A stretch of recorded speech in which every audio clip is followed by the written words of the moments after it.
Hola, ¿qué tal? Bienvenidos de nuevo a su podcast, S8 Cine, el lugar donde hablamos sobre todo lo relacionado con el séptimo arte. Y el día de hoy, una vez más, estamos aquí con el buen Javi. ¿Cómo estás, Javi? ¿Qué tal? Muy bien. Tú te ¿Ya? cambiaste de gorra, yo sigo con la misma ropa. Sí, es que Está bien, no está me bien. habían avisado, me veía así, si me ven un poquito como orejoncín. Está bien. Está bien, no te De, preocupes. de hecho, me acordé cuando me vi en el espejo que traía como así, me acordé que en la pandemia, no sé si te pasó que cuando Ah, traías claro, era horrible, güey. traías así las orejas por el, por Esto no, el no sé si ya lo, cubreboca. no sé si ya lo he contado antes, pero en la pandemia yo estuve en una peli, estábamos Ajá. filmando en el desierto No manches. y se me bronceó la línea del Ah, sí. cubrebocas de aquí. Era Traías como, acá. como el bikini, como la línea del bikini, pero nada más en la oreja, así aquí. Oye, pero Puta. en la boca también, ¿no? En la boca Supongo que también, pero todo es. la línea que se me quedó Se era veía. esta. Así. Ajá. Entonces yo tenía mi línea aquí bronceada. No, terrible.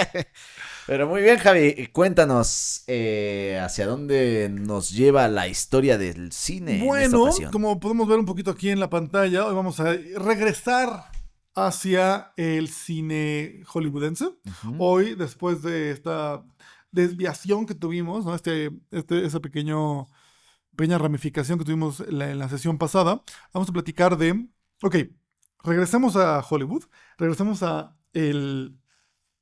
los finales de los 30 en Hollywood. Hemos hablado mucho de lo que sucedía en esto, ¿no? Hemos hablado de la proliferación del cine de género, de los musicales, de los westerns, del cine de gangsters, las películas de terror, ¿no? Hablábamos de Drácula y Frankenstein, ¿se acuerdan que lo veíamos? Todo eso continúa, por supuesto, en los 30. Yo diría que los 20 es una época muy explosiva en el cine. Yo incluso creo que la década de 1920 a 1928, 29, de nuevo no es una década, pero casi una década, es en el mundo como tal, también en Hollywood, pero en el mundo como tal, una de las épocas más ricas en la creación y la creatividad cinematográfica, ¿no? Tenemos los rezagos del expresionismo alemán, ¿no? Tenemos el realismo poético francés, tenemos la llegada del surrealismo, ¿no? Tenemos a Dreyer con La Pasión de Juana de Arco, tenemos el montaje soviético, tenemos estas búsquedas en Estados Unidos, ¿no? Y la llegada del sonido, y es una creatividad muy alocada. Y en los 30, esta creatividad disminuye porque la presencia del sonido hace que todo tenga que reconfigurarse. Entonces, ¿qué es lo que hacemos? Cuando llega el sonido, regresamos a un método más clásico. Sí, si Ujú, han visto esta película de Babylon, ¿no? De Damien ujú. Chazelle, sabrán de lo que me refiero. Cuando llega el sonido, en esta dramatización, ¿no? De que todo tiene que volver al estudio y entonces todo se alenta y todo cae en otros parámetros Ujú. Y en otros procesos, ¿no? Como. completamente. Además de que les cae el código Hayes y entonces todo queda censurado. Ahora, la censura muchas veces ocasiona que los directores, o bueno, la gente creativa, tenga que resolver con, con este bloqueo, ¿no? Dicen que la necesidad es la madre de la invención.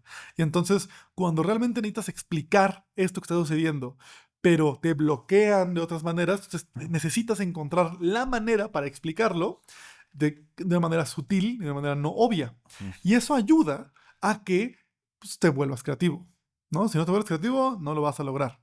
Hay muchos directores, particularmente directores que les toca la transición de uno a otro, como por ejemplo Hitchcock, que es alguien que inicia en el cine silente y luego se pasa al cine sonoro, que siempre se lamentan esta idea de que no, es que el cine sonoro llegó y abarató todo, ¿no? De que ya la narrativa no sucede realmente por la cámara, sino porque nos dicen lo que está pasando.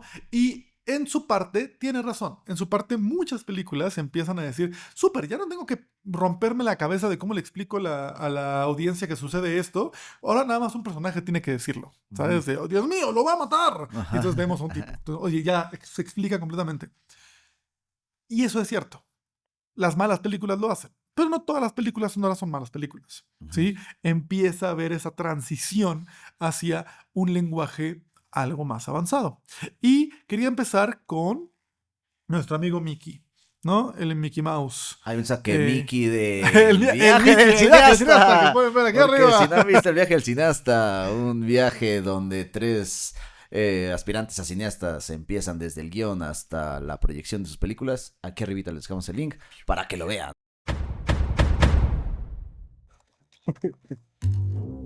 Difícilmente pienso en el resultado, soy más apasionado del proceso. Expectativas. Sí, expectativas.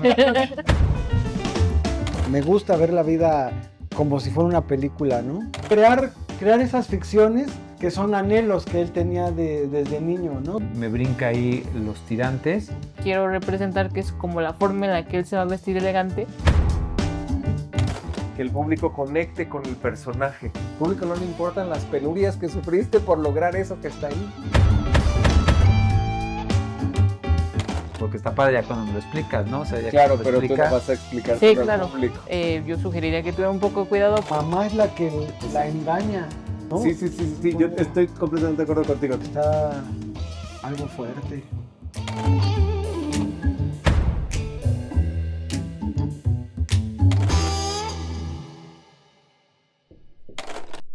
O sea, siento que les cambiará la vida todo lo que yo les estoy opinando, la verdad. Ahora sí, regresamos al otro Mickey. El otro ¿no? De Mickey, viaje. el OG. Bueno, Mickey Mouse, por supuesto, ¿no? El Ajá. bote de vapor de Willy llega en 1928, ¿no? Si no me equivoco, esta es la versión que ya está libre de derechos, entonces espero que no ok. nos Que tumben nos este den video. nada. Gracias, Walt Disney Corporation. Y luego también, por supuesto, viene 9 años después, ¿no? La llegada de la Blancanieves y los 7 enanos, ¿no? Lo cual se vuelve muy popular porque se vuelve como este primer largometraje con un presupuesto muy presente, muy grande, ¿no?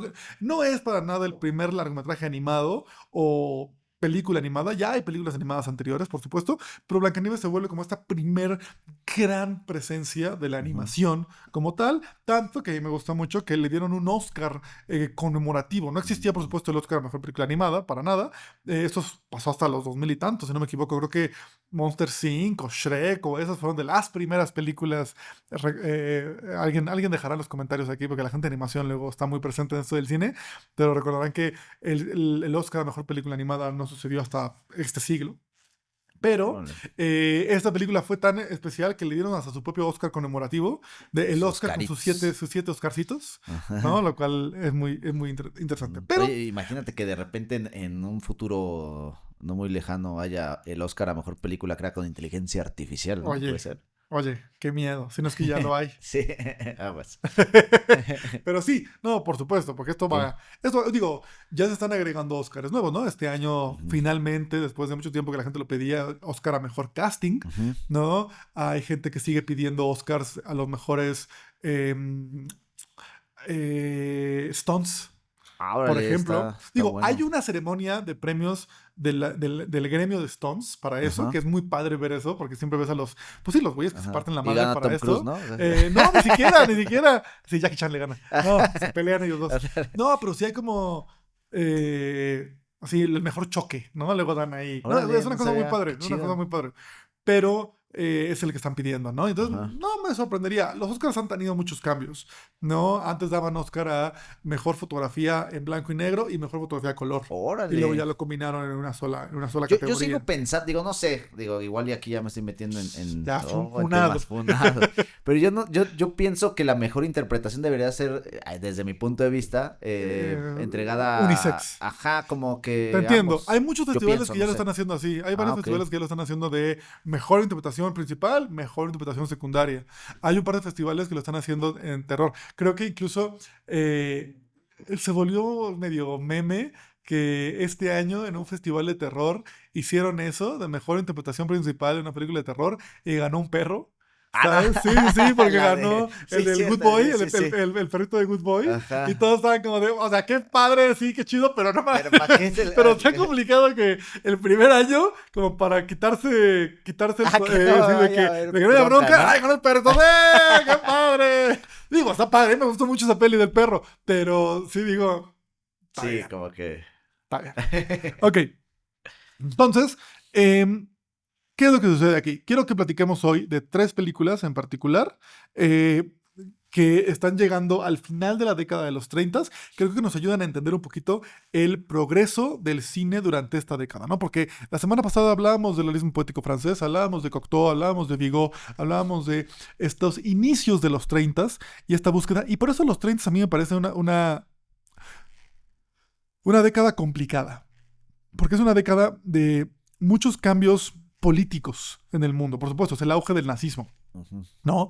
Es la llegada de estos grandes poderes. Es donde muchas sociedades se empiezan a consolidar antes de la guerra. Y el cine como tal, a mi parecer, en los 30 tiene un bajón en el asunto creativo, ¿sabes? No quiere decir que no hay buenas películas, justamente veremos ahorita un par de películas que representan eso, pero posteriormente Sí, es cuando habrá un boom, habrá un quiebre completamente con la Segunda Guerra Mundial y llegaremos a los 50 con otra visión, ¿no? Con una cosa completamente alocada y ni hablar en los 60, ¿no? Pero entonces hablemos de 3 películas que representan ciertos elementos nuevos en una visión cinematográfica. Entonces, la primera es Ninotchka. Ninotchka es una película de Ernst Lubitsch. Ernst Lubitsch es este director austriaco que llega a Estados Unidos y se vuelve muy popular en las comedias románticas. Ninotchka es una película que es, si ya habíamos visto en sesiones pasadas, como esta idea de la comedia romántica. Se me trabó aquí está. ¿No? Como Bringing Up Baby o ese tipo de películas. Bueno, Ninotchka se vuelve una película de la comedia romántica, yo diría, por excelencia. Estoy spoileando. No. Una comedia romántica por excelencia, en donde el diálogo es perfecto, la interpretación es muy buena, los chistes caen así justo en el punto correcto, ¿no? Y entonces se crea esta idea de la comedia romántica como un género que va a perdurar y que sinceramente hoy en día ya se ha perdido bastante, ¿no? ¿Cuál fue la última comedia romántica que uno diría tuvo una appeal internacional? Hace mucho que no sucede. Mucho, ¿sabes? Al inicio tal vez de los 2000, 2010 teníamos unas cuantas, en los 90 había varias, 2000, yo diría que esta década de los 2000, ¿no? Películas que caían más en la comedia que en lo comedia romántico, aunque tenían elementos románticos como por ejemplo Los Casanovias, ¿no? Técnicamente es una comedia romántica, ¿no? Hasta que el chavo se enamora de esta chica. Tenemos Cómo perder un hombre en 10 días, ¿no? O 10 cosas que odio de ti. Pero aquí ya estamos hablando de hace 20 años. ¿No? Sí, déjenos sus comedias románticas en los comentarios. Digo, hay, por supuesto que hay, ¿no? Apenas, ¿no? Salió una con esta chica de... Ay, se me olvidó el nombre del que tuvo el rollo con Eagle de los... Eagle, ¿cómo se llama? Claro, por ejemplo, sí, claro, Sydney Sweeney, ¿no? que tiene Con todo menos contigo, ¿no? Ándale, esa es la última, contigo. Sí, pero de nuevo, es una. ¿Sabes? Y ya no son tan populares ya, y ¿no? tuvo su momento, ¿por qué? Porque ella y Glenn Powell son como, en su momento eran como, wow, sí, los personajes, pero, o sea, pierden el hit que tenía, no sé, tu Kate Hudson, ¿no? En su momento, el Matthew McConaughey que comenzó, Sí. ¿no? Con Sarah Jessica Parker, o sea, tenían estos rushes y ahora no es que no existan, simplemente están... muchas de ellas han sido relegadas a la plataforma de streaming. Muchas de ellas han sido relegadas a justo como a Netflix o a Amazon, en donde incluso, te digo, mucha gente podrá dar su opinión en los comentarios, pero yo creo que han perdido lo comedia. Se han vuelto más como dramas románticos, con elementos cómicos, pero se ha perdido un poquito esta idea de vamos a expresarnos de manera cómica y se han puesto mucho más dramáticos. Sí lo creo. Por ejemplo, Los Materialistas, ¿no? De esta chava, la que hizo Past Lives. Se me va el nombre de esta directora, pero me voy a acordar así a las 3 de la mañana. Pero Los Materialistas es una película que tiene la pinta de una comedia romántica, pero es mucho más dramática. ¿No? O sea, yo sí la vi y dije, uy, esto está... O sea, podría ser una comedia, pero no, hay unas cosas súper intensas en esa película, súper densas, ¿no? Y entonces dices, ¿qué tanto es Pues no. Como No. La La Land podría entrar. Pues así que tú digas, qué risa La La Land. Ajá, pues ¿Sabes? tiene como sus- Muchos la ponen como su película de terror favorita, ¿sabes? ¿No? O sea, hay momentos graciosos, sí. Ujú. Vamos, por supuesto. Pero no es una, no es, no es una, Sí, no es una no dirías comedia. una comedia, Ujú. ¿no? Y es lo que digo, como que siento que la época dorada de las comedias románticas, que fue la década de los 90 y el inicio de los 2000, Ujú. para mí se ha perdido, Sí, ¿no? sí. Pero en Ninochka encontramos este primer acercamiento a eso. Entonces, por ejemplo, quiero que veamos un cachito de Ninochka, que a mí me gusta mucho. ¿Dónde está? Está aquí. Que es el inicio. Y cómo aquí empieza a jugar con los diálogos. ¿No? Estamos en París. Además, estamos hablando del 39. Entonces sí Órale. quiero decir que ya estamos en la Segunda Guerra Mundial.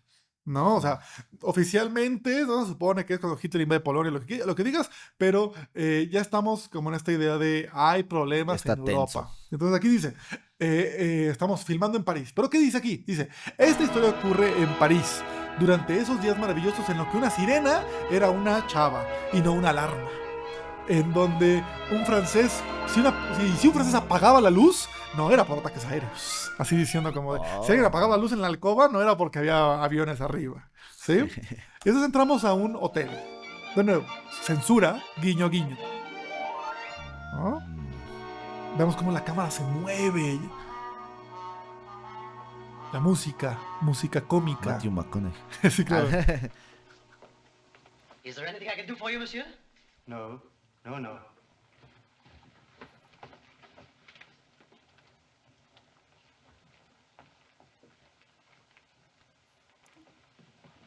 Yes, monsieur?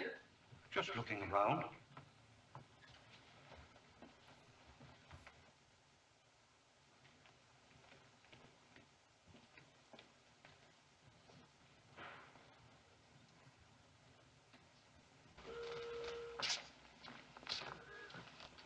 Comrades, why should we lie to each other? It's wonderful. Let's be honest. Have we anything like it in Russia? No. Can you imagine what the beds would be in a hotel like that? They tell me when you ring once, the valet comes in. When you ring twice, you get a waiter. And do you know what happens when you ring 3 times? A maid comes in. A French maid. Comrades, if we ring 9 times, let's go in. Just a minute. I have nothing against the idea, but I still say let's go back to the hotel terminals. Moscow made our reservations there. We are on an official mission, and we have no right to change the orders of our superiors. Where's your courage, Comrade Polyanov? Are you the Bulyanov who fought on the barricades? And now you are afraid to take a room with a bed? I don't want to go to Siberia. And I don't want to go to the hotel terminals. And I don't want to go to... Oh, I told you so many. No. Look, Bulyanov. If Lenin were alive, he would say, Bulyanov, come on. For once in your life, you were in Paris. Don't be a fool. Go in there and drink 3 times. He wouldn't say that. What he would say is, Bulyanov, you can't afford to live in a cheap hotel. Does the prestige of the Bolsheviks mean anything to you? Do you want to live in a hotel where you press for the hot water and cold water comes? And when you press for the cold water, nothing comes at all. Pfui, Bulyanov. I still say our place is for the common people. But who am I to contradict Lenin? Let's go in. ¿Ok? Ok. Entonces, ¿qué tenemos aquí? Es un elemento divertido y cómico, pero también hay una jerarquía en los diálogos. Brutal. La escena ya no es graciosa por cómo se filma. La primera escena sí, de este jefe del hotel, ¿no? Jefe de piso, podemos decirle así, que ve a estos 3 güeyes entrar, ¿no? Esos rusos, los rusos más rusos que jamás rusearon, ¿no? Y dice, ¿qué pasó? Y hasta el tercero incluso que ni siquiera se mete, ¿no? Solo se asoma. Esa parte es clásica comedia silente, ¿sabes? Pero después, toda la comedia que viene después es diálogo. La cámara es plano abierto y es bla bla bla bla bla bla bla bla bla bla bla bla bla bla bla bla bla bla. ¿Sí? Y de ahí viene lo gracioso. Son cosas muy divertidas lo que están diciendo, ¿no? Por supuesto, estos 3 soviéticos que quieren entrar al hotel más caro de París, ¿verdad? Y que quieren convencer a uno que no, que quiere ir a una posibilidad donde están hospedando. Y entonces esta película pica un poquito eso. Además, esta película me gusta mucho, porque es una película que se burla mucho de estos soviéticos, pero es antes de la Guerra Fría, ¿sabes? Entonces los ven no como estos espías asesinos despiadados y fríos. Los ven como medio tontos, medio torpes, medio, ¿sabes? Ujú, Así, sí, sí, sí. libidinosos y demás. Lo cual es un clásico arquetipo de una comedia, ¿no? Tienes a un personaje que es el que se sobresale y el que se deja tentar, ¿no? Sí, Se sí. deja llevar por las pasiones. Entonces, ¿de qué trata esta película? Esta película trata sobre estos tres representantes de la Unión Soviética, los cuales se dejan seducir por las maravillas capitalistas que tiene París pues se quedan viviendo en un hotel 5 estrellas durante un buen rato. Tanto que les envían a la camarada Ninochka, que es el Terminator, básicamente, ¿no? La versión soviética del Terminator, que es esta mujer, que por supuesto es Greta Garbo. Greta Garbo, esta actriz gigantesca de la época silente, y la envían como, pues, ahora sí que la auditora, así de, órale, cabrones, ¿dónde están? ¿No? ¿Por qué están gastando tanto dinero? Y por supuesto, un francés se enamora de Greta Garbo, que es fría como un témpano soviético, pero poco a poco empieza a derretir, ¿no? Y entonces Greta Garbo empieza a volverse un poquito más, pues sí, capitalista, ¿verdad? Y al final pues la convence y rompe con este esquema soviético frío y se vuelve una chava así más occidental, ¿no? Ok. O sea, tú la ves ahorita y dices, ok, sí, estoy de acuerdo con lo que está diciendo, no, pero está tan bien dicho y de una manera tan graciosa que digo, está bien, convénceme, ¿no? Te lo compro. Juego, entro. Sí, juego. ¿A qué me refiero con esto? La cámara ya se mueve mucho más, ¿no? Estos movimientos internos. Y esta es una película de bajo presupuesto. Es una comedia romántica de estudio, ¿no? Las siguientes dos películas que veremos ahorita son películas cada vez más grandes, ¿sí? En donde los juegos están mucho más elaborados. Pero en Ninochka ya podemos ver el desarrollo del uso del lenguaje.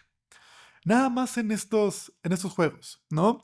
Lubitsch era este tipo que le enseñó a Billy Wilder, ¿no? Esto que hablábamos la sesión pasada del 2 más 2 es 4. Bueno, Wilder lo aprendió de Lubitsch. Wilder en su oficina, donde escribía sus guiones ahí en el estudio donde tenía, se supone que justo arriba de la puerta, cuando él estaba sentado y no se le ocurría nada, volteaba y encima de la puerta tenía escrito "What would Lubitsch do?" ¿Qué es lo que Lubitsch haría? ¿No? Y él decía, ok, estoy atorado en esta escena, ¿qué haría Lubitsch? ¿Cómo encontramos ese puntito? Y entonces aquí, por ejemplo, él dice, si jalas una vez, llega un conserje. Jalas 2 veces, llega un mayordomo. Jalas 3 veces, llega una doncella francesa. Y otro güey le dice, ¿y si jalamos 9? ¿Sabes? Sí, sí. Entonces, claramente te está diciendo qué está pasando. Sí, sí, sí. Pero no tiene que realmente decir como, sí, a huevo, hagamos una orgía. Es como, no está diciéndolo así. Y es más gracioso que no lo diga así. Creo que ya se hace que escena vas la del cinturón es ¿Cuál? Sí, por supuesto. Ya me acordé ahorita sí, que dijiste el ejemplo. Dije, claro, no como esa escena, no sé si lo dijimos en una sesión aquí o lo dijimos en la sesión de El viaje del cineasta, no sé. Que recuerden de ese, El viaje del cineasta. No recuerdo dónde lo vimos, pero sí, justo, si lo dijimos aquí lo recordamos, ¿no? Esta idea de el general que su esposa le está poniendo el cuerno con uno de sus soldados. Todos están vestidos con el mismo uniforme, que tiene un cinturón con un sable, y el general se va a ir a un desfile. El general sale con su uniforme, pero vemos que no tiene el cinturón. Entonces el general sale con su uniforme, la esposa dice, a huevo, ya se fue mi marido, y deja pasar al amante que estaba escondido ahí en el balcón, y de repente el general se mete al coche, se da cuenta que no tiene el uniforme, le dice, a ver, no está el cinturón, le dice, aguántenme, y se regresa a la alcoba. Entonces, obviamente, todo el público está ya esperando ¡ay! Los van a cachar, se va a armar el desmadre y demás. Y entonces vemos que el general camina por el pasillo, entra al cuarto, cierra la puerta, nos quedamos afuera, no hay gritos, no pasa nada. La puerta se abre de nuevo, el general le dice, ahora sí me voy, amor, bye. Sale, vemos que lleva su cinturón, va caminando por el pasillo y cuando está llegando a la escalera y se lo está amarrando ve que no le queda. Porque claro, él es más panzón que el amante, que es más esbelto. Y no le queda. Y ahí es donde se da cuenta él. Y entonces es mucho más interesante ver eso porque es el... ¿no? No, man. ¿Sabes? Sí, claro, sí. porque es el mismo. O sea, ese es 2 más 2. Pero clarísimo. Que lo estás haciendo al mismo tiempo que el general. ¿Sabes? Y eso es... ¡mua! No, ese es el je ne sais quoi que tanto nos gusta. Justo pensando en esto, en la semana estuvimos grabando unas clases con un dramaturgo y justo él mencionaba acerca de esto, o sea, me vino a la mente luego lo del 2+2 porque él mencionaba de que no seamos tan directos cuando escribimos una escena para explicar la situación del personaje, sino pensemos en los síntomas, ¿no? Claro. Entonces, ¿cómo puedo pensar en alguien que tiene hambre, ¿no? Y pues, lo más rico es como, ¡ay, abro el refri!, sí, ¿no? Pero, ¿qué es lo que cosas. hace que los síntomas, lo Claro, que hace que estás de alguien- malas, te ajá. duele la cabeza. Entonces, que es como sí, salir un claro. poquito de lo convencional para llegar hasta el punto en donde, ¿cómo explico esto sin tener que ser tan directo y que la gente pueda sumar 2+2 y diga, no manches, qué inteligente soy? Por supuesto, sí, claro. ¿No? Y digas, no, pues no es que seas un genio, es que tienes unas capacidades deductivas básicas, ¿no? Sí, no, Pero justo el hecho de decir, ¿por qué está de malas? Ah, seguro no ha comido. Ah, no ha tomado agua, le duele la cabeza. No sé, ese tipo ajá. de cosas es traducirlas al cine. Y entonces, ¿cómo te das cuenta que alguien es, por ejemplo, cómo pondríamos que alguien es un infiel, ¿no? En una película, sin mostrarlo realmente poniendo el cuerno, o al principio, ¿no? ¿Cómo dejamos esas migajas para que cuando lo descubramos, digamos, ay, salió, no, más bien, para que no digamos, ay, salió de la nada, sino que si vuelves a verlo, o incluso desde antes, ya tenías ¿sabes? Estos momentitos de, pues claro, con razón no dejaba que le vieran el celular. Ah, claro, con razón decía una cosa y hacía otra cosa. ¿Sabes? Que al principio dices, como, ay, ese güey es medio así. Ajá. Y luego dices, pues sí. Sí, a todos Sí, nos pasa. sí. Cuando alguien dice como de, oye, que le puso el cuerno a y hay una parte donde dices, pues sí, sí, Ya, claro, ¿sabes? Ya entendí. ya traía todos Sí, a veces sí es sorprendente. A veces es como, ¿qué? Ajá, Pero luego todas es como, las banderas rojas, sí, ¿no? pero antes sí lo conocías y dices, pues sí, claro. Ajá, no me acuerdo dónde escuché eso de las banderas rojas que dice, no me acuerdo qué peli, fue una película que dice, cuando traemos Lentes rosas, lentes ¿no? rosas, todas las Todas las banderas banderas son rosas, son rojas. todas las banderas rojas son O rosas. sea, sí, y no No me te das acuerdo cuenta, dónde no te das cuenta de ajá. eso. Y hasta que los ves y Y dices, dices, caray, sí es cierto. ajá. Con razón, ¿no? Sí, ¿y qué digo? Estamos muy, muy conocidos en eso. Ujú. Ninotchka, a mí me gusta utilizarla justamente como este ejemplo mm, clave del avance de la creación del diálogo en Estados Unidos. ¿Y cómo continuará esto hasta hoy en día? ¿No? El diálogo es la manera en la que los estadounidenses y el cine convencional, no nada más estadounidense, porque luego ya se filtró como al resto del mundo, pero como este cine convencional transmitirá la mayor parte de sus emociones, ¿sí? Pasa mucho, estamos esperando que la gente nos lo diga como tal. No es obligatorio, pero sí es lo que sucede. Pero bueno, Ninotchka entonces es este primer ejemplo que me gusta tratar. El segundo ejemplo, también de 1939, por supuesto, es El Mago de Oz. ¿No? No es para nada la primera versión del Mago de Oz, ya existía en versiones anteriores. Este es uno de los tantos remakes, ¿no? Pero El Mago de Oz nos habla, primero que nada, es una película de fantasía, ¿no? Es una película de un género que hasta hoy en día incluso es medio menospreciado. Tal vez es El Señor de los Anillos lo que lo lleva a lo mainstream, ¿no? Una película de fantasía que se vuelve una super hitada en taquilla y además se vuelve ganadora de premios y lo que tú quieras. Pero El Mago de Oz, estos como pasos de una fantasía que ya existía. Drácula, ya existía Frankenstein, existían El Viaje a la Luna como tal, pero ahora con un apoyo de estudio gigantesco. Y por supuesto, El Mago de Oz, pues tenemos que hablar de él, porque a diferencia de Ninotchka, que se filma completamente en blanco y negro, pues El Mago de Oz tiene esta transición. Al Technicolor, ¿no? Exactamente. A mí me gusta también verlo como la idea de los efectos visuales. O sea, ver el tornado en la parte de atrás. ¿No? Los gigantescos ventarrones, que pues serían unos ventiladores brutales ahí. Ay, se ve muy bien. Se ve increíble. No O sea, haber manches. visto esto en el cine, en el 39, ha de haber sido... O sea, es como ver Interstellar. Ajá. ¿Sabes?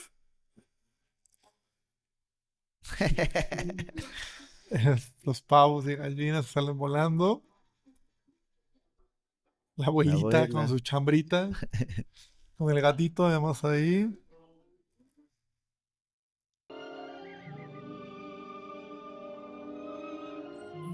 Vamos a poner aquí, ¿no? ¿Qué tenemos acá? Tenemos este cambio de código también. Tenemos no nada más el sonoro del silente, tenemos también El Mago de Oz. No es la primer película a color, por supuesto que no, pero es una película emblemática en el juego de ese cambio, ¿sí?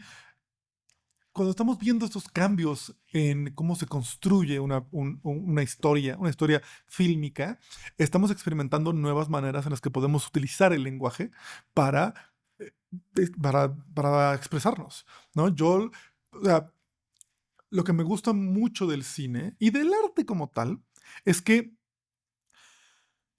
si el cine hace lo mismo que ha estado haciendo, el cine se muere, ¿no? El cine se estanca, ¿sí? Por eso hay películas que vemos hoy en día que a veces nada más nos llama la atención porque están hechas de una manera nueva o una manera rara, ¿sabes? Películas que juegan con ciertos elementos, ¿no? Hace años se volvió muy famosa Mommy de Dolan, ¿no? En donde el personaje hace así y la pantalla se abre con él, y luego el personaje se siente mal y la pantalla se cierra con él. ¿Es la primera vez que hacemos eso en una película? No. Había habido juegos con pantallas que se abrían y cerraban antes, pero es una versión muy obvia y muy popular. Se volvió muy popular esa película, donde dices, ¡oh, wow, qué padre que la pantalla se abre y se cierre! ¿No? Es algo que no estábamos tan acostumbrados. Yo lo pienso, por ejemplo, cuando empezamos a ver películas en IMAX, ¿no? Películas, o sea, eso es algo que nos tocó a nosotros, ¿no? Las películas, no quiere decir que no hubiera visto pantallas gigantescas antes, pero la tecnología IMAX antes solo se utilizaba para pues, documentales de ciencia, ¿no? Las veíamos en El Papalote aquí, veíamos La Marcha de los Pingüinos, ese tipo de películas que eran muy particulares. Y de repente Nolan, ¿no? Llega y dice, voy a filmar una peli de Batman, y la voy a filmar en IMAX. Y entonces de repente veías y decían, güey, tenemos que ir a ver Dark Knight porque está filmada en IMAX. Tenemos que verla en IMAX. Y aparte se ¿no? chingó varias. Además, había como 4 en el mundo y se chingó 2. ¿Sabes? Y luego sale Misión Imposible 4. Y incluso la publicidad te decía, con 19 minutos en IMAX, con 25 minutos en IMAX. Cuando fuimos a ver Dark Knight Rises, sabías que había ciertas escenas y tanto tiempo así filmado en IMAX. Y entonces cada vez se volvía más de, oye, es que ahora hay 40 minutos en IMAX, es que ahora hay 80 minutos en IMAX, ¿no? Entonces de repente cada vez hay más cosas filmadas en IMAX. Oppenheimer, ¿no? puros Oppenheimer, close-up, así, Nope, ¿no? De este Jordan Peele, que me encantó Nope, y que es una película hecha para filmarse en IMAX. El propio Sinners, ¿no? Son películas en donde ya hay una manera nueva en la que estamos experimentando el cine, dejando de lado como lo que yo les digo como atracciones de feria, como el 4DX, ¿no? Que es más como por el juego de, ¡ay, se mueve el asiento, te echan agua y demás! Eso ha habido desde el inicio del siglo, pero es buscar la manera en la que nuevas tecnologías nos permitan nuevos mensajes o nuevas maneras de contar mensajes, más bien. ¿No? Y con El Mago de Oz estamos encontrando, ok, tenemos el color, ¿no? Y es un color muy particular, el Technicolor, ¿no? Es un color muy llamativo en donde los rojos y los amarillos y los verdes, ¡pum!, explotan, ¿no? Por eso, en El Mago de Oz, por ejemplo, en esta versión del Mago de Oz, y que la corrigieron un poquito en Wicked, las zapatillas de Dorothy son zapatillas de rubí, cuando en la historia original son zapatillas de plata. ¿Por qué? Porque el rojo se ve más padre en cámara. Y entonces las zapatillas se van a ver más chidas si realmente son rojas, ¿no? En películas posteriores como Rebelde sin causa, ¿no? La chamarra tiene que ser roja para que explote. Sí, para que se vea llamativo. Los labios aquí de Dorothy Gaynor tienen este rojo carmesí, ¿no? Entonces se presentan y se empiezan a crear símbolos, se empiezan a crear íconos de estos juegos. Y el Technicolor, pues, es el primer paso para que después el color se vuelva toda una técnica. No se vuelve automáticamente lo único. El cine a color realmente gana el papel que tiene ahorita de que todo lo vemos a color finales de los 70s. Sí, como década de los 70s, 80s, es donde ya el color se sobrepone al blanco y negro. El blanco y negro sigue siendo, lo mencionábamos al inicio, ¿no? Incluso se veía Oscar para mejor película a color en fotografía y Oscar a mejor película en blanco y negro en fotografía. Es en los 80s en donde eso se empieza a perder y donde ya las películas en realidad no se filman en blanco y negro o en color. Por ejemplo, me acuerdo que Del Toro me platicaba de cómo él la forma del agua la quería filmar en blanco y negro.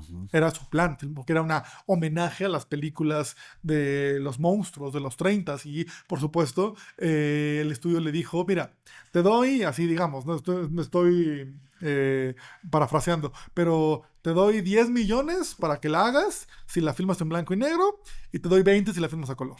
¿No? Y él dijo, pues la hago color. Sí, o sea, pues tengo que conseguir, ¿no? No recuerdo cuánto costó. Color en mi casa. Claro, yo pico el botón ahí, ¿no? Como Mad Max, ¿no? Que sale la versión en blanco y negro. Pero entonces como que dijeron, va, ¿no? Pero claro, aún así, la escena del baile, del musical al estilo Busby Berkeley de La forma del agua es en blanco y negro, ¿sí? Para jugar con ese estilo.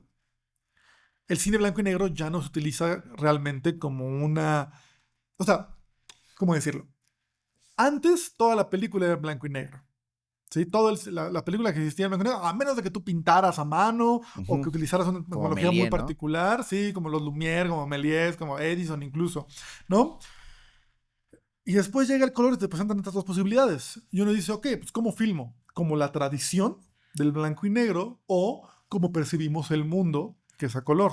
¿Sí? Y luego dices, hoy en día es al revés. Hoy en día tú dices, ¿por qué filmar en blanco y negro? ¿Sí? Hay ya una expectativa, hay como unos códigos que trae el blanco y negro.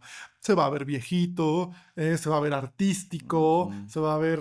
Lo que me interesa que se exprese más es las luces y las sombras. Por ¿no? ejemplo, color, es un guiño, algo, ¿no? Ajá. En Oppenheimer, toda la parte de Robert Downey Jr. está filmada blanco y negro. Y yo siento que simplemente para decir, es el punto de vista de alguien que ve de manera muy blanco y negro. En Amarte ¿no? duele. ¿No? Uy, calla. No me toques ese vals. Toda ¿no? la parte de... Sí. Claro. Sí. Entonces, pero, por ejemplo, esto mismo pasó también con el digital, ¿no? O sea... Comienza con George Lucas, ¿no? Intentando poner la peli de Star Wars toda en digital. Pero no se hace... Un poquito antes, ¿no? Con este asunto del video. Así en los 90 empiezan estos de que los videos se filma en video. Musicales. En videos musicales, pero antes como... Justo cineastas que filmaban en video, como Danny Boyle, ¿no? Danny Boyle empieza filmando en video. No porque dice más sencillo, ¿no? Exterminio, la primera de 28 días, es filmada en video. No es película. No sabía, fíjate. Sí. ¿Por qué? Porque las camaritas de video son más ligeras, entonces puedes moverlas más fácil. Hay un plano de un personaje, creo que es Donald Gleason, en donde llegan a un puesto de guardia, el tipo está muy enojado por algo, y hay una torre donde hay un cuerpo así muerto encima de la torre, y el güey así emputado, grita, y le pega a la torre, y como le pega, mueve el cuerpo, y una gotita de sangre cae, y le cae en el ojo y lo infecta, ¿sabes? Te dices, oh no, se va a volver un zombie. Pero el plano que tienen ahí es que el güey le pega, vemos la gota de sangre y luego tenemos punto de vista de gota de sangre que cae hacia la cara del actor. Filmas eso con una cámara de 35, matas al actor. ¿Sabes? Lo matas, lo aplastas, o sea, le destruyes la cabeza.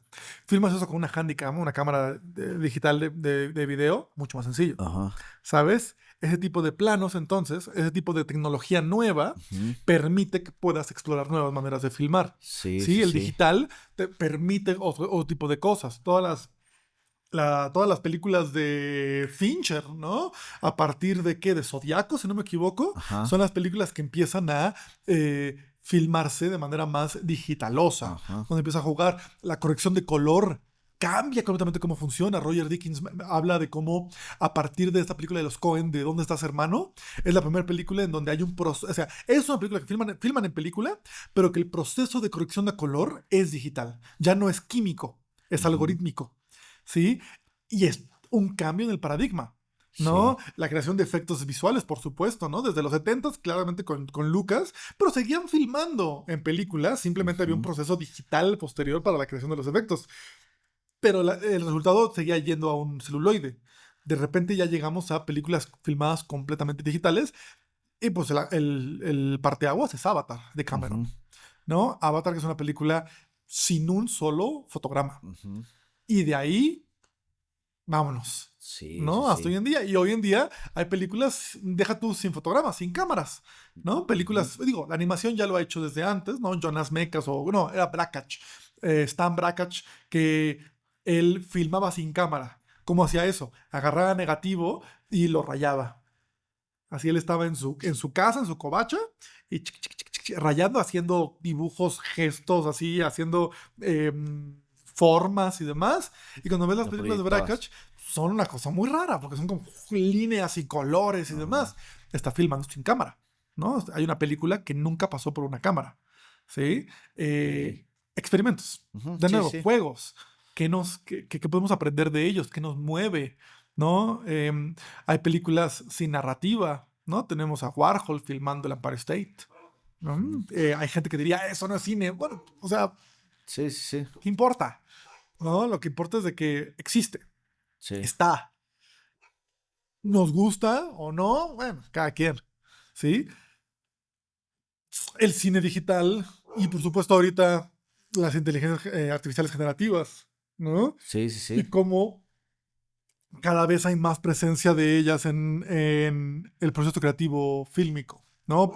Se empezó con el guión, ¿sabes? Podemos hablar desde ese inicio, desde esta idea de, a ver, hay programas que tú les das, escríbeme una película sobre esto Y te lo y escribe. te empiezan a soltar textos. Pues al final de cuentas, justo el cine, pues es en parte científico, ¿no? Que es que la Academia de las Por Artes y supuesto. las Ciencias, ¿no? Entonces, esto que mencionas de la inteligencia artificial, creo que ahorita, no, yo que he probado y he tratado como de hacer algunas cosillas y de ver a ver qué te arroja, siento que no lo hace tan bien.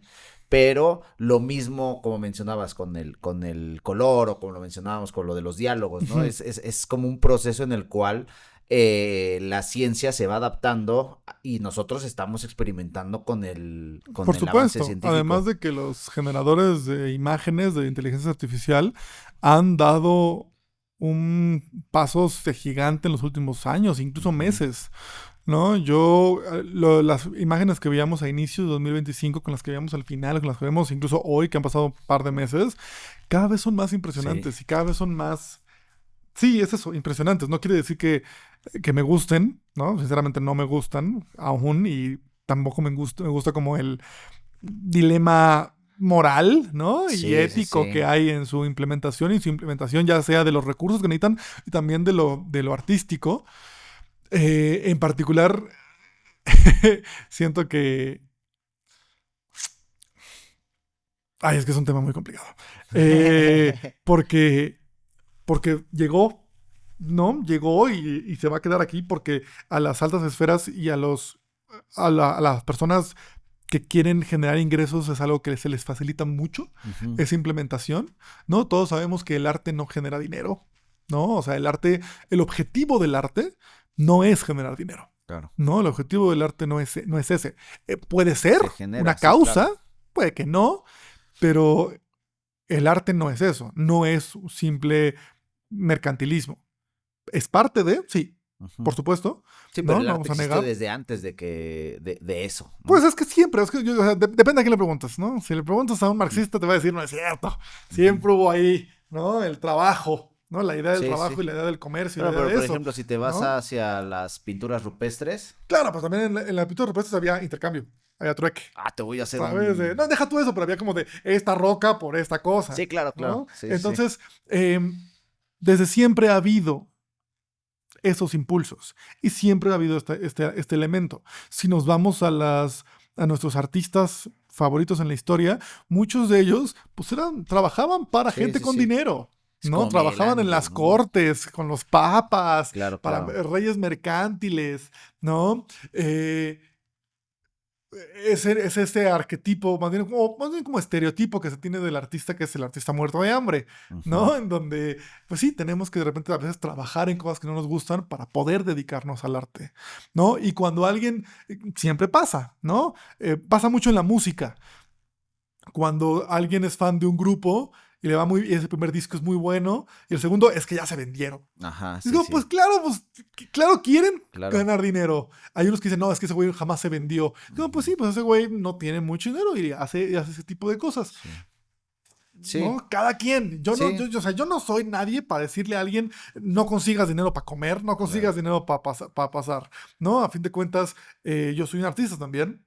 Pero no solamente me dedico al arte, estoy aquí en clases, ¿no? Como en el viaje del cineasta. No, el viaje del cineasta que lo pueden ver. Pero también pues, he trabajado en publicidad, ¿por qué? Claro. Porque pues hay que pagar la renta. Hay que comer. Hay que comer, completamente, ¿no? Hay que pagar la renta, hay que comer, ¿no? Hay que tener dinero para vivir y para poder hacer tu ahorradito y vivir del arte. Sí. No todo el mundo puede hacerlo. Claro. Hay personas que pueden hacerlo, adelante. Hay personas que ya están viviendo allá afuera y están haciendo sus películas y pueden vivir de ello, adelante. Yo no niego la posibilidad de que la gente quiera hacer eso.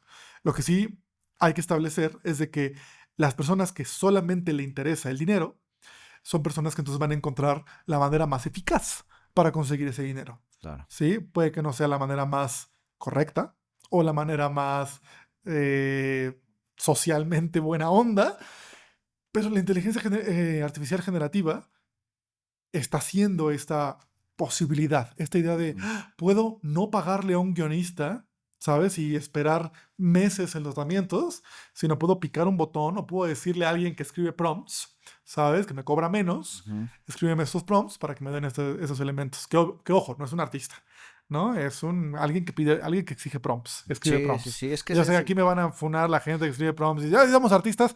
No. A ver, vamos, digamos las cosas como son, perdón, pero no. Es que es un tema, como dices, muy complicado y yo sí creo que al final de cuentas, pues digo, estamos en este sistema en el cual lo que premia es la productividad, ¿no? Y esta cuestión de productividad es progreso, vamos a sí. trabajar, haz más. Completamente. Y el punto aquí es que pues toda la gente, que no solamente, digo, aquí nos podríamos salir de solamente del arte porque toda la gente que va a perder trabajos por todo el tema de inteligencia artificial, claro, pues entonces ya el tema de este sistema ya no está funcionando tan bien, ¿no? Porque si ya la gente no va a poder trabajar porque nuevo, ya hay una máquina haciendo su trabajo. Pero de nuevo, ¿también para quién? ¿Sabes? Porque si le preguntas al jefe de la empresa, él va a decir, funciona perfecto, porque así estoy ganando más dinero porque no tengo que pagar tanta gente. Sí, pero aquí el punto es de que sus máquinas no van a comprar sus productos. ¿Y quién va a comprar los productos si la gente no tiene dinero para comprarlos? Sí, pero siento que no no están pensando en No, claro que no, pero va a llegar a ese punto, sí. ¿No? O sea, en el que, bueno, pues ya si la gente no tiene trabajo, pues ¿quién va a comprar?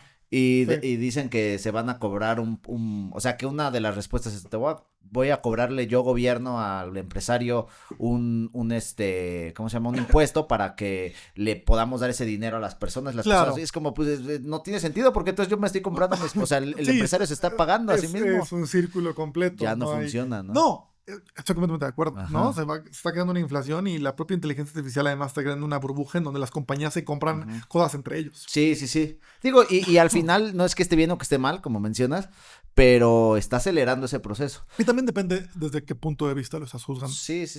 ¿No? Perdón, tengo... Si la inteligencia artificial me pone aquí, se me atora en la garganta. Ok, sí, completamente. Entonces, ¿cuál es el punto? El punto es encontrar una manera de implementar las tecnologías nuevas, pero teniendo en cuenta, por supuesto ahora, hoy en día, las implicaciones sociales también que puede tener eso. El arte, depende a quién le preguntes, te van a decir diferentes opiniones sobre esta declaración de si el arte debe o no tener un interés social, un interés político. Yo soy del afán, o yo soy de la opinión de que sí, de que el arte, quiera o no, más bien, tiene un interés social, un interés político. Incluso la gente que dice, no todo el arte es político, la banana pegada con una cinta de aislar es política. Yo diría, sí es político. Hay que analizarlo. ¿Sabes? No todo tiene que ser el acorazado Potemkin, donde ahí es clara y abiertamente político, ¿no? Es pensar en las implicaciones, pensar en el punto de vista, pensar en desde dónde y por dónde estamos viendo el arte, nos lleva a un discurso. Por más de que uno diga, cómo la música pop va a tener un punto, o sea, por ejemplo, el K-pop, ¿El K-pop es político? Y tú nos dirán, ay, ¿cómo va a ser político? Es como, claramente es político. Pensemos en por qué existe el K-pop, ¿no? ¿Por qué es tan presente hoy en día el K-pop? Pues porque en los 80s Corea no tenía nada de varo y empieza a ver el cine hollywoodense, ¿no? En este caso, el otro día estaba viendo un video y me puse a investigar sobre esto, de cómo los coreanos les sorprende de que la peli de Jurassic Park genera más que que creo que era Hyundai, una empresa de coches coreanos, más que como el doble de ganancias de Hyundai en un año, lo gana Jurassic Park en la taquilla. Entonces dicen, ¿cómo? Aquí hay Así, algo. ¿cómo una película gana más que unos coches? Entonces empiezan a establecer un modelo de poner la cultura primero para que la cultura apoye el mercado, en vez de que sea el mercado apoyando la cultura. Y entonces empieza a ver, ¿y entonces qué tenemos hoy? Hoy estamos bañados en cultura coreana. Tenemos que la comida coreana, tenemos que los K-dramas, tenemos la música K-pop, tenemos que las películas que luego solemos ver, tenemos el cine coreano, ¿no? Tenemos No Other Choice, que salió hace unos años, que salió este año, perdón, o Parasite, que ganó mejor película. O sea, estamos bañados en eso porque fue una visión política, una visión económica, una visión social que impulsó esos elementos. Es que todo es político al final de cuentas. Por supuesto, pero ¿qué político? Eso es lo que me interesa, porque también siento que cuando decimos como simplemente como es que todo es político, también es como ya decir, bueno, ya. Y siento que no, siento que también hay que ver por qué, ¿no? ¿Por qué es político? Sí. ¿Sabes? Porque uno puede decir, sí, me está queriendo decir algo. ¿Pero qué? ¿Pero qué? ¿No? Y según los intereses de quién. Sí, porque también el decir yo soy apolítico es ser parte de la política, porque... Claro, ¿y de qué lado? Ajá. No, pues, ¿qué será político? Sí, soy apolítico porque me beneficia este sistema, ¿no? Por supuesto, entonces, ¿no? O sea, tienes un... No quiero ponerme partidista en este lugar, pero pues de repente cuando... Pero voten por... Sí, claro, pero si no votan por... No, pero, o sea, por ejemplo, el ejemplo claro, ¿no? Lo hemos visto. Cuando gana en México un partido de izquierda, bueno, centro izquierda, como es Morena, pues de repente hay muchísimas marchas de la gente de la derecha, ¿no? Cuando en las épocas de Fox Calderón o incluso en Peña Nieto, pues esta gente de derecha no hacía esas marchas, ¿no? Y es un ciclo, ¿no? Si de repente gana alguien de derecha una vez más, ¿no? Toco madera que no. Pues seguramente la gente de izquierda va a volver a marchar y demás. No quiere decir que ahorita la gente de izquierda no esté marchando, por supuesto que no. Hay cosas que la gente de izquierda le está criticando al gobierno y demás.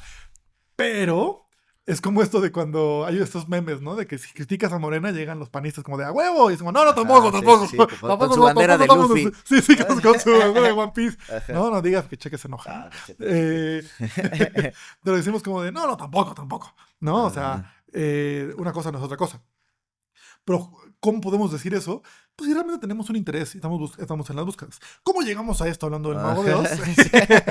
Bueno, desde que hay una búsqueda estética. Y la búsqueda estética lleva cambios. Y los cambios tenemos que ser conscientes de ellos para poder ver realmente, a ver, ¿dónde estamos parados? ¿Qué es lo que está sucediendo aquí? ¿Y a dónde avanzamos? ¿No? El Mago de Oz tiene muchos datos curiosos y tiene muchos elementos, ¿no? que pasaron en su historia, de que el plomo y de que mucha gente se murió y de que las bestias la maldición, ¿no? Del Mago de Oz, ¿no? Que hay una sombra de un güey que se colgó y dice de que si pones The Dark Side of the Moon queda perfectamente ahí machado. O sea, sí, claro. Eso a mí ahorita no me importa. Son como datos curiosos. ¿Por qué? Porque como clase de historia lo que me gusta es entender el contexto, entender el papel protagónico que tiene esta película y de aquí avanzar a lo siguiente. Y lo siguiente, también para cerrar esta sesión, tenemos la tercera película, también de 1939, que es, por supuesto, Lo que el viento se llevó, ¿no? Una película que se ha puesto muy en las pláticas y controversial en los últimos años. ¿Por qué? Porque Lo que el viento se llevó es una épica. Lo que el viento se llevó es una película gigantesca. Es una de las películas más importantes, una de las películas más taquilleras que hubo en Estados Unidos. Y también es una película que, una vez más, siguiendo la línea del nacimiento de una nación, es una película muy racista. Sí, es una película muy racista en donde el personaje principal de Vivien Leigh, ¿no? tiene estas... pues es una chava que viene de una familia de esclavistas del sur y que llega a la guerra civil estadounidense y pues ella sufre porque su familia pierde su riqueza. ¿De dónde venía su riqueza? Pues por supuesto, de la plantación, ¿verdad? Pero como que eso lo ponen así, bajita la mano, ¿no? Ay, no, qué mala onda, que ahora está pobre la niña, ¿no? Sí. Entonces, incluso recuerdo, creo que en HBO, ¿no? Ahora que si la pones, antes sale un videito como de esta película tiene una ideología de la época que no está tan chido y demás, y luego ya. Eso no quita que lo que uno se llevó tuvo un impacto tan brutal en las mega producciones que hay en Estados Unidos. Y vamos a ver unos cachitos de lo que el viento se llevó. En particular... Desde El Mago de Oz tenemos Lo que el viento se llevó. Imagínate, con el tornado. Ok, por ejemplo, hay una parte que me gusta mucho, Lo que el viento se llevó, que es esta parte de aquí, en donde estamos viendo después del incendio, donde tenemos estas escenas, en donde podemos ver cómo el uso de la luz y las sombras. Sí, está muy bien. Completamente a oscuras, ¿no? Donde solamente hay rojo y negro, ¿no? Y un poquito de naranja.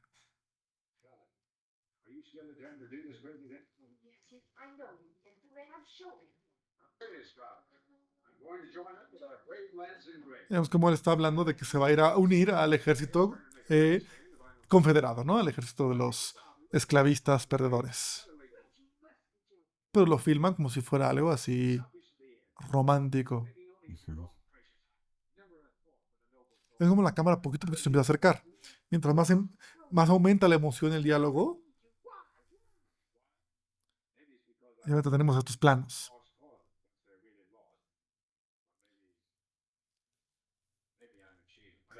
Qué bien se ven los rojos. Es brutal. Y están viendo el Technicolor, ¿no? Porque explota el rojo. Sí, porque ahorita le metes rojos con los LED que se utilizan y se emplasta mucho la piel. Y ahorita estoy viendo y digo, wow. Es que aquí hay un degradado también. Y hay un juego con las sombras. Acercamos la cámara.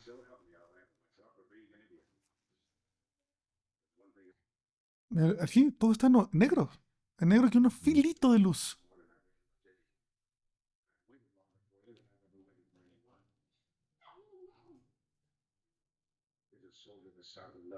Y esto era así, la pasión absoluta. La composición ahí también está. Sí, el color, los labios, la música.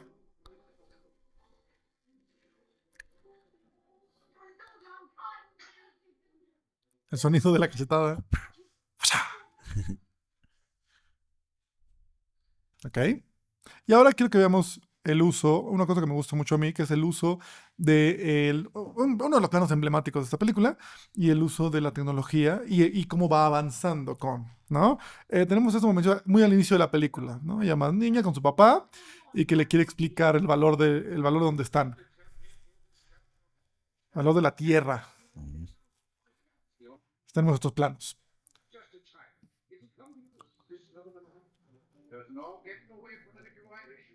Bueno, este plano son 4 planos en uno. Son el plano de ellos dos a contraluz, que están sobre una pantalla verde. El plano del cielo, que filmaron exteriormente. Una maqueta de la casa, de la mansión, como una planilla de la mansión. Y por supuesto, una sombra chinesca de este árbol gigantesco. 4 planos en uno para crear este momento emblemático. Y por supuesto, la música, ¿no?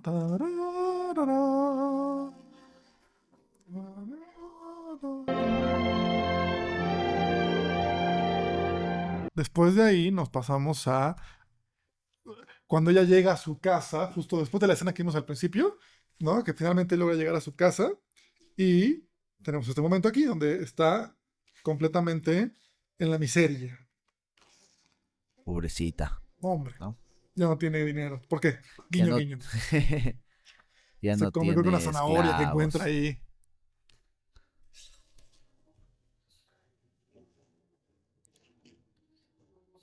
Pero la vomita. Le cae mal.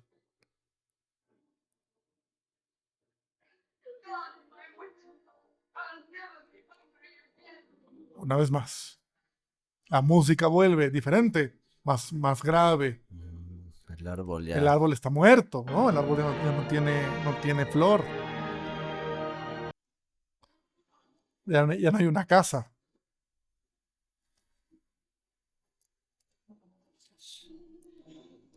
Sí, ese es donde cortan el intermedio, además. Y por supuesto, el plano final de la película, donde ya está mucho más grande nuestra compañera. Le acaba de dejar el marido. Le dice esa famosa frase de Frankly, my dear, I don't give a damn. No llores. No llores. Ahora cambia la música, ahora hay este coro. Vuelve la casa. Y el árbol no es que esté completamente en flor, pero está comenzando a tener flor una vez más. Ok, esto es realismo romántico cerrado. Esto es la manipulación del realismo para generar la emoción más álgida que podamos tener. Y por supuesto, el personaje viendo a la cámara diciendo, mañana es un día nuevo, es lo más cerrado que puedes tener. ¿No? Sería como de, y no fue una vida sencilla, pero Scarlett lo siguió intentando el resto de su vida. No, vamos, es muy clásico. ¿Sí? Esto es Hollywood. Esto es, para el 39, es la parte más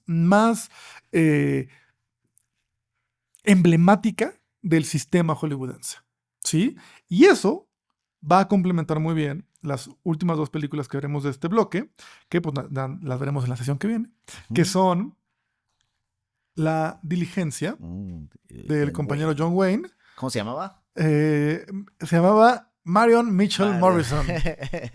John Wayne, qué nombre. Está mejor. ¿No? La Diligencia y, por supuesto, tal vez la película con la que cierra este bloque, que es Ciudadano Kane.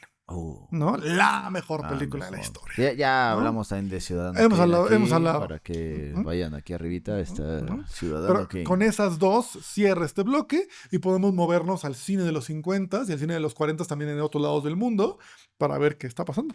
Todo esto. Súper, Javi, pues muchas gracias No, por pues ahora sí ustedes. nos pusimos rojillos Se aquí. puso rojilla la cosa. Nos ven como tiene que ser, como lo que se desmonetizar. llevó, como ese rojo que había.